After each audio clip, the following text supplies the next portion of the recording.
비상계엄 당시 의원들이 국회에 속속 모이자 윤석열 대통령은 경찰과 계엄군 수뇌부에 여러 차례 전화했습니다.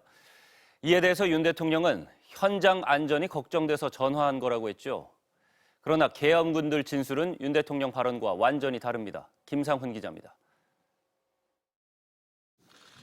윤석열 대통령은 비상계엄 당시 곽종근 당시 특전사령관에게 전화한 건 현장 안전이 걱정돼서였다고 했습니다.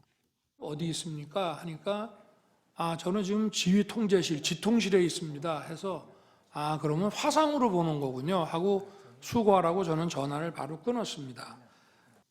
특전사 군인은 당시 상황을 이렇게 전했습니다. 곽 전 사령관이 전화를 받더니 갑자기 경직돼 들어가겠습니다라고 반복해 답했다는 겁니다. 옆에 있던 간부는 코드 1 대통령인 것 같다고 얘기했다고도 했습니다. 또 그때부터 곽 전 사령관이 테이저건, 공포탄, 강제 단전 얘기를 꺼냈다는 겁니다. 국회에 투입된 특전사 간부는 사령관 지시를 이렇게 기억했습니다. 문짝 부셔서라도 다 끄집어내라. 유리창이라도 깨라. 대통령님이 문 부셔서라도 끄집어 나오라고 한다고 여러 차례 지시했다는 겁니다. 곽 전 사령관이 화상회의 때 켜놓은 마이크를 통해 지시 내용은 예하 부대로도 전파됐다고 했습니다. 국회의원을 끌어내라라고 하는 사령관이 지시하는 내용도 다른 여단의 부대원들이 들었다. 네. 이제 그런 얘기를 증인이 들었다라고 검찰에서 얘기를 하셨더라고요. 제가 그걸 진술했으면 그 당시 기억이 맞습니다. 이진우 당시 수방사령관도 검찰 조사에서 문을 부수고 들어가서 끌어내라는 윤 대통령의 전화를 받았다고 진술했습니다.